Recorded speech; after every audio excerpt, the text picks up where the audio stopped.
cette vidéo, on va étudier une autre force qui est la force élastique. Qu'on a vu la force de gravitation, le poids, les forces de contact. Cette fois-ci, on va voir cette nouvelle force à travers un exemple qui est une masse accrochée à un ressort. Et on va définir la force élastique. On la note soit T par exemple est égal, on la note aussi FE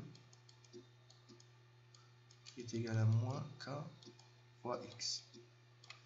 Alors je mets un vecteur sur X pour dire que la force est un vecteur. Avec K, c'est quoi?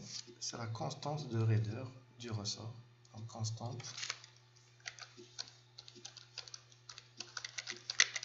de raideur du ressort. Donc son unité c'est de Newton par mètre. Voilà. Alors, on va étudier le cas de cet exemple. Alors ici, on a un ressort de longueur L0. On accroche une masse petit m, donc le ressort s'allonge d'une longueur, d'une valeur x0. Donc x0, c'est l'allongement du ressort. Ici, la tension du ressort, je vais la noter T0. Et le poids, je vais le noter par P. Je vais appliquer dans ce cas-là le principe fondamental de la dynamique. Donc dans le premier cas, donc ici, donc le premier cas, je vais appliquer le principe fondamental de la dynamique. Donc je vais dire somme des forces égale à 0. Pourquoi 0? Parce qu'on est à l'équilibre.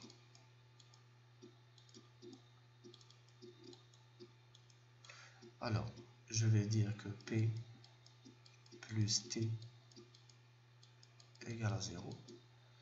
Ce qui me donne, je projette cette relation. P c'est quoi? C'est mg. T c'est quoi? C'est moins K fois cet allongement fois x0 égale à 0. Avec x0 est égal à quoi? X0 selon ce schéma-là, selon les données de cet exemple, c'est LE. Donc c'est ça, LE moins L0. C'est LE moins L0.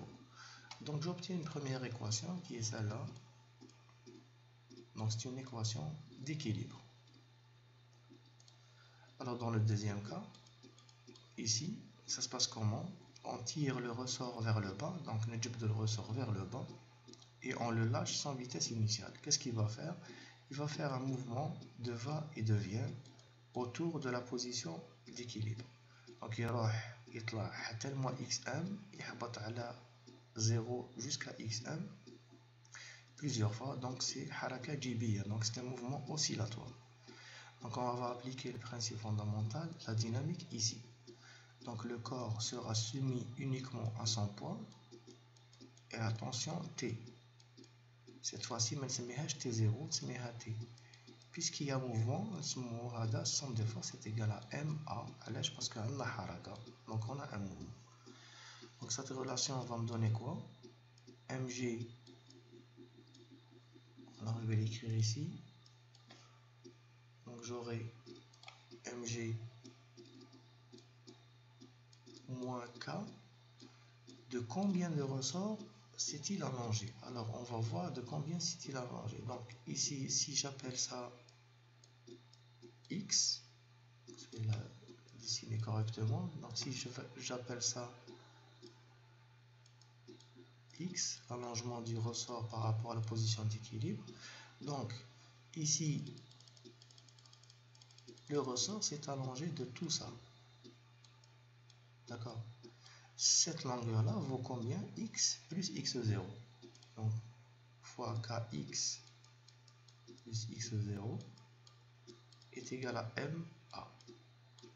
Donc ici, si j'arrange la relation, donc c'est Mg moins kx0 moins kx égale à MA. Donc regardez bien cette partie, c'est égal à 0. Pourquoi? À cause de cette relation-là. Donc cette relation-là me dit que mg moins kx0 égale à 0. Donc tout ça égale à 0. Bien. Donc j'aurai moins kx est égal à ma. Donc dans cette relation, je vais écrire l'accélération sous une autre forme. Donc j'aurai kx est égal à m. L'accélération, c'est la dérivée seconde de la position. Donc t de x sur dt carré, que je peux écrire aussi mx de point. Donc c'est la dérivée deuxième par rapport au temps. Donc ça va me donner une relation. Donc, moins kx est égal à mx de point. Et donc si je divise par m, j'aurai x de point plus k sur m x égale à 0. Donc j'obtiens une relation. Donc c'est une équation différentielle du second ordre. Donc la solution de cette équation différentielle du second ordre, c'est de la forme. Donc le hal تاع المعادلة c'est quoi? C'est x est égal à x max cosinus oméga t plus phi. Alors oméga, on l'a vu en cours, oméga c'est la pulsation avec oméga, c'est la pulsation qui est égale à 2pi sur t. Et xm, c'est la valeur maximale que peut prendre x. Alors, si je vérifie cette relation, donc je vais dériver une fois, je dérive une fois, donc la dérivée par rapport au temps de cette relation, c'est quoi? Je dérive ce qu'il y a dedans, donc j'aurai xm fois oméga, la dérivée de cosinus c'est moins sinus, donc je mets moins sinus oméga t plus phi. Et je dérive une deuxième fois, donc j'aurai quoi? La dérivée de ce qu'il y a dedans, donc c'est moins xm oméga au carré cosinus, la dérivée de sinus c'est cosinus, cosinus oméga t plus phi. Alors regardez bien ça, xm fois cosinus oméga t plus phi, c'est quoi? C'est x. Alors ça va me dire, ça va me donner x seconde est égal à quoi? Moins oméga au carré fois x. Alors je vais remplacer ça ici pour vérifier la solution et extraire la pulsation. Alors regardez, donc x seconde c'est quoi? Donc c'est moins oméga au carré fois x. Donc je suis en train de remplacer ici plus k sur m x égale à 0. Je simplifie par x. J'aurai oméga au carré est égal à k sur m.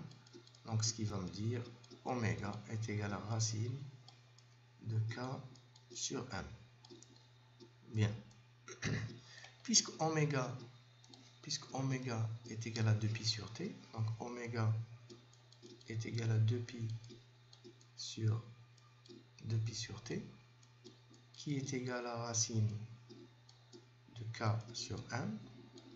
Donc t, la période, t est égal à 2pi racine de m sur k. Donc la période, c'est c'est la durée nécessaire pour que le phénomène se répète. Donc si je veux dessiner approximativement cette fonction, donc j'aurai par exemple, donc je vais dessiner approximativement. Donc si je veux dessiner ça, donc ici c'est x, ici c'est t. Donc vous savez que x varie entre plus xm et moins xm. Voilà. Donc x varie entre plus xm et moins xm. Donc c'est une fonction cosinus qui ne démarre pas de 0. Donc ça va me donner ça, à peu près ça. Donc, voilà, un truc qui ressemble à ça. Voilà. Donc ici, c'est t sur 4. Donc ici, c'est t sur 2. 3t sur 4. Ici, c'est t. Voilà, la période c'est tout ça. Donc la période, c'est ça. C'est t. Voilà. Donc ce qu'il faut retenir, que l'équation horaire c'est x. L'équation différentielle c'est x seconde plus oméga au carré x égale à 0. D'accord? Et la solution de cette équation c'est quoi? C'est x est égal à xm cosinus oméga t plus phi. Xm c'est la valeur maximale. Oméga est égal à 2pi sur t est égal à aussi 2πf. 2πf, f c'est la fréquence. Donc t ad-dawr, la période. Donc je vais l'écrire. T c'est la période.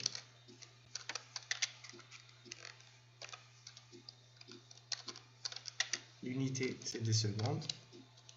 Vous avez f, c'est la fréquence. L'unité c'est des hertz. Et c'est tout. Voilà. Et oméga, on l'appelle aussi pulsation ou bien pulsation. C'est aussi la vitesse angulaire. D'accord? Nabd. Donc, période, c'est ad-dawr. La fréquence, ad-dawr. La fréquence, c'est tawattar. La pulsation c'est an-nabd al-haraka. Voilà pour cette vidéo. Donc, essayez de refaire ça à la maison. Et il y aura un exercice sur ça, peut-être en interrogation ou bien dans un cours en ligne. Merci pour votre attention.